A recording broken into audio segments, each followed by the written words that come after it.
Senhor esteja convosco. Proclamação do Evangelho de Jesus Cristo segundo Lucas.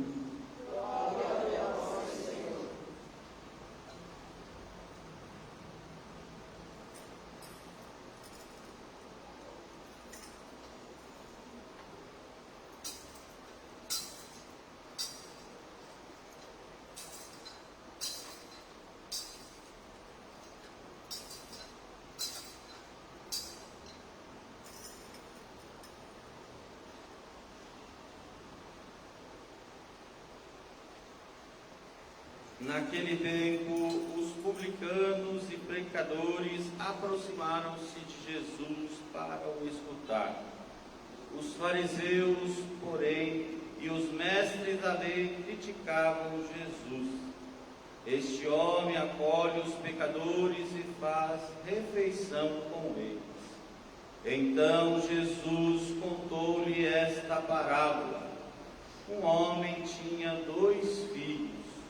O filho mais novo disse ao pai: Pai, dai-me a parte da herança que me cabe. E o pai dividiu os bens entre eles. Poucos dias depois, o filho mais novo juntou o que era seu e partiu para um lugar distante.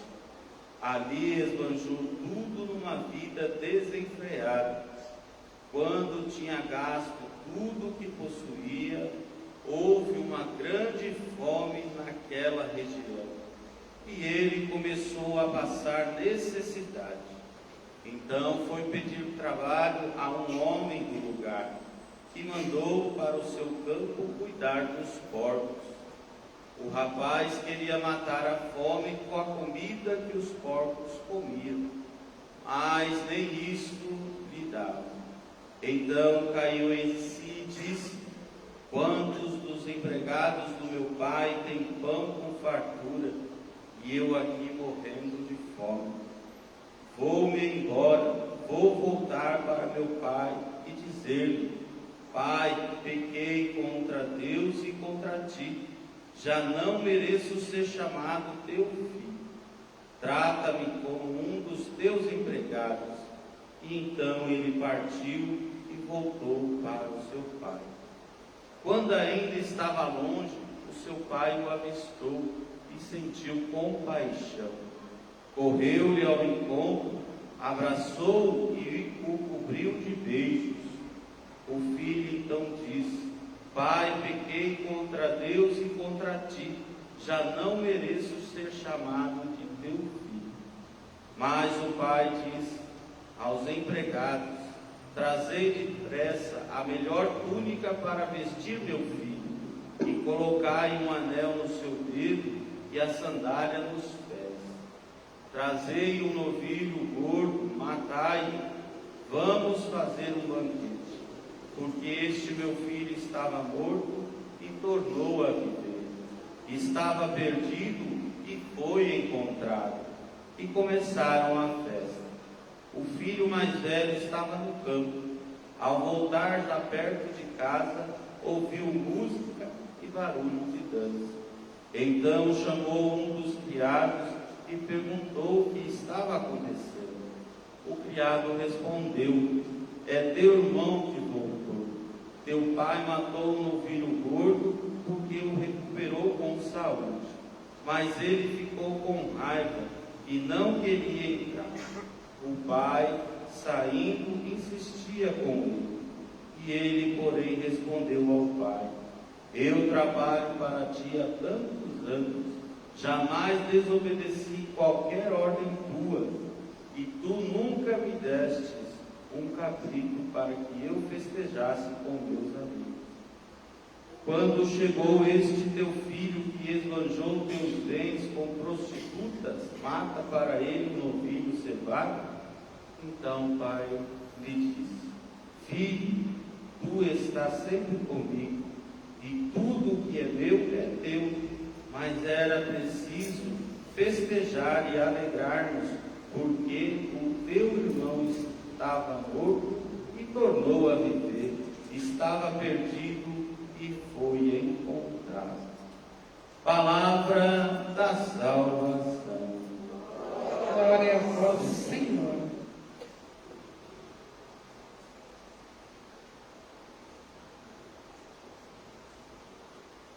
Prova de amor maior Não há quem doar a vida pelo irmão. Prova de amor maior não há quem doar a vida pelo irmão. Eis que eu vos dou, Meu novo mandamento, amai-vos uns aos outros como eu vos tenho amado. prova de amor, Prova de amor maior não há pelo a vida pelo mal. quem doar a vida pelo irmão. Prova de amor, Prova de amor maior não há quem doar a vida pelo irmão. louvado seja nosso Senhor Jesus Cristo. Quero acomodar-se, queridos filhos. Quero, em primeiro lugar, saudar com muito carinho, gratidão, meu irmão e amigo, o Padre Dijan, que é pároco lá da paróquia São Francisco de Assis, aqui em Guaianazes. Padre Dijan dispensa a apresentação, na verdade, né? Ele é presente na minha vida e na nossa vida de paróquia, desde a época que era seminarista, e sempre uma presença amiga e fiel. Vamos acolher o Padre Dijan com muito carinho e gratidão sempre. Peço até que vocês ajudem o Padre a acolher hoje com uma grande salva de palmas.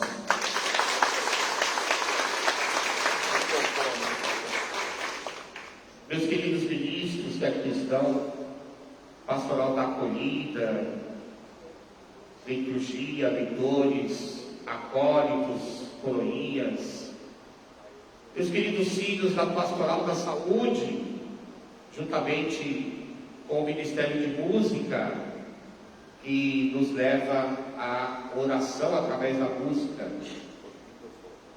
Eu acolho com muito carinho o Ney, a Cida, eu não lembro o nome do ministério que é.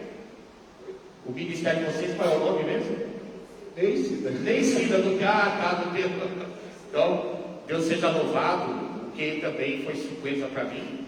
De coração, a presença do ministério aqui que nos leva à oração através da música. Meus irmãos e minhas irmãs, é sempre uma graça muito grande participar da Santa Missa. A Santa Missa que é o nosso grande momento na presença do Senhor.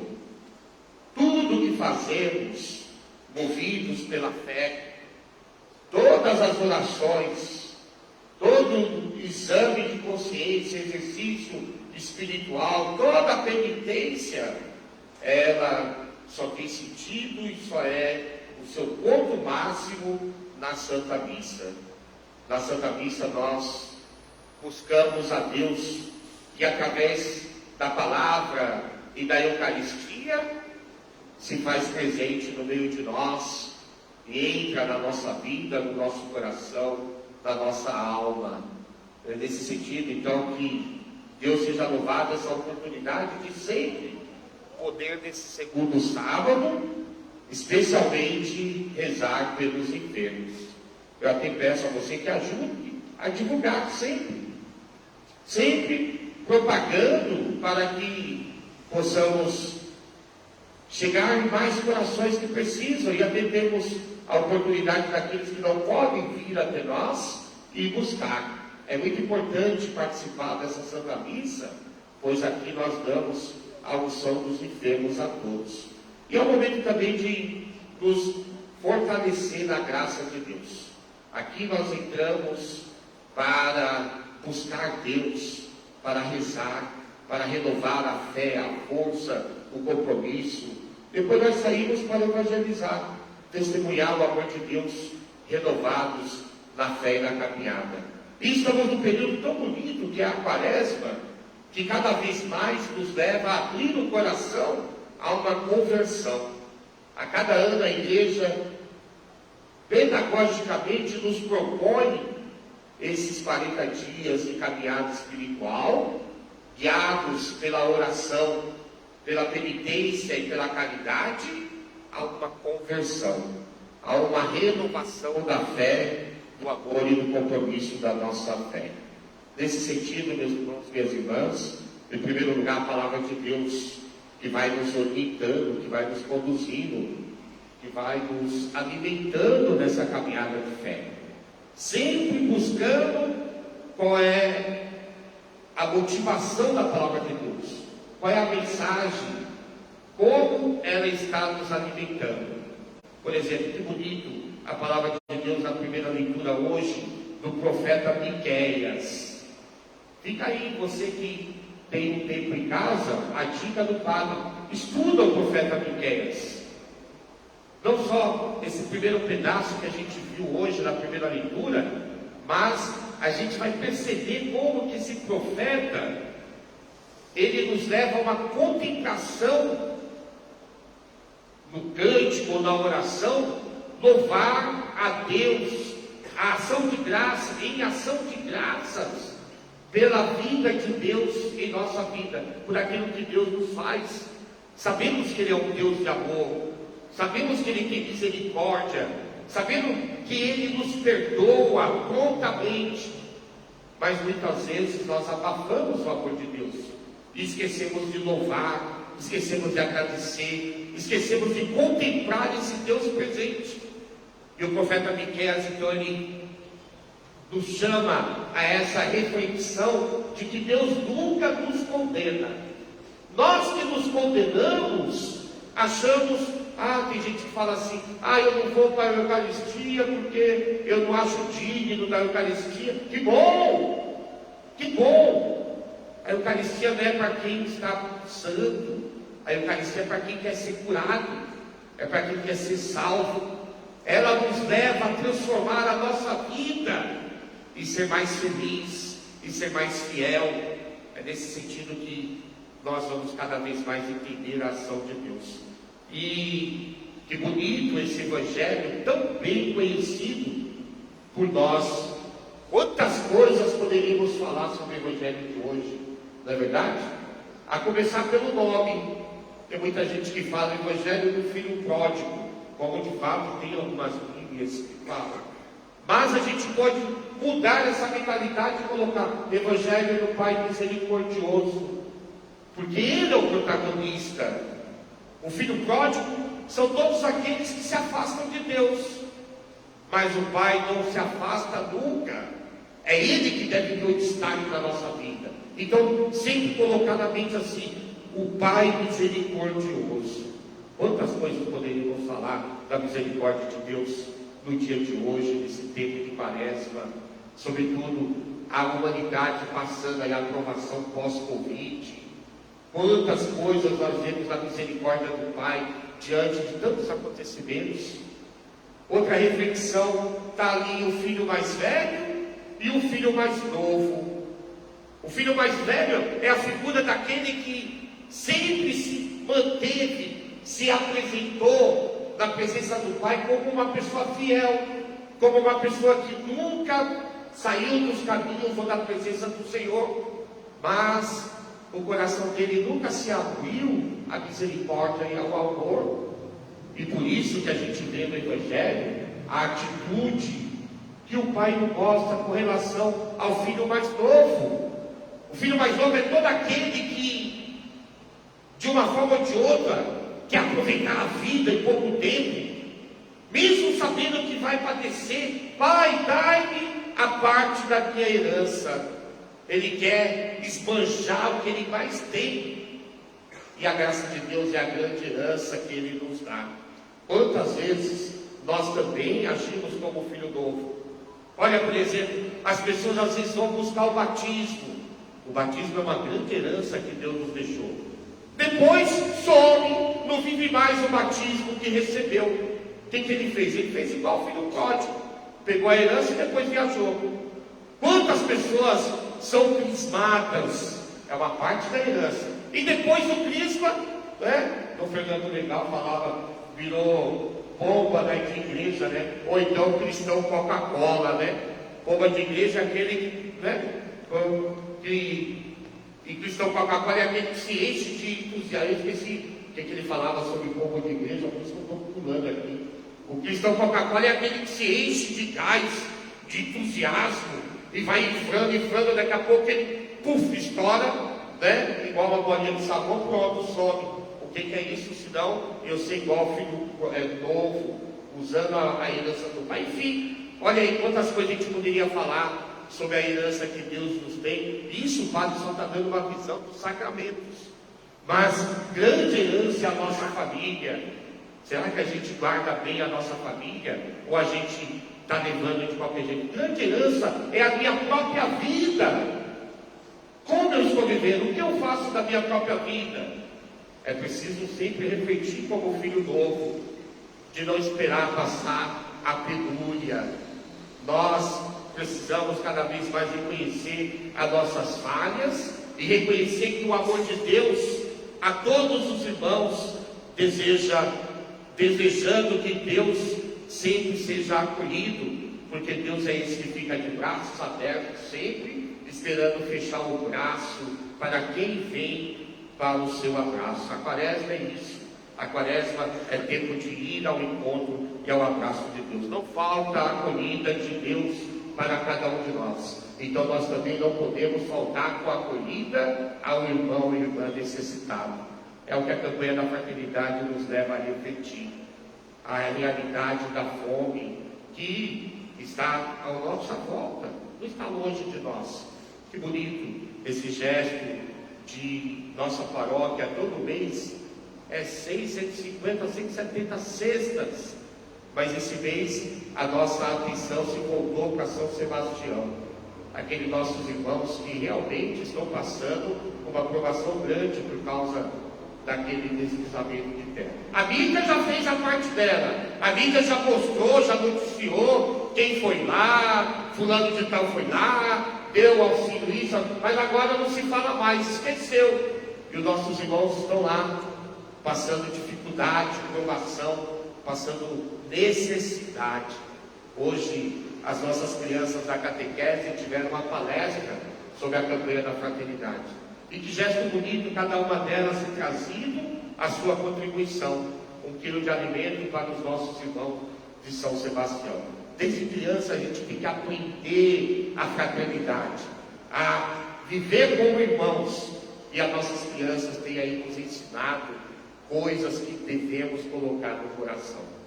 Eu me encanto quando eu vejo o dia do dízimo mirim, por exemplo.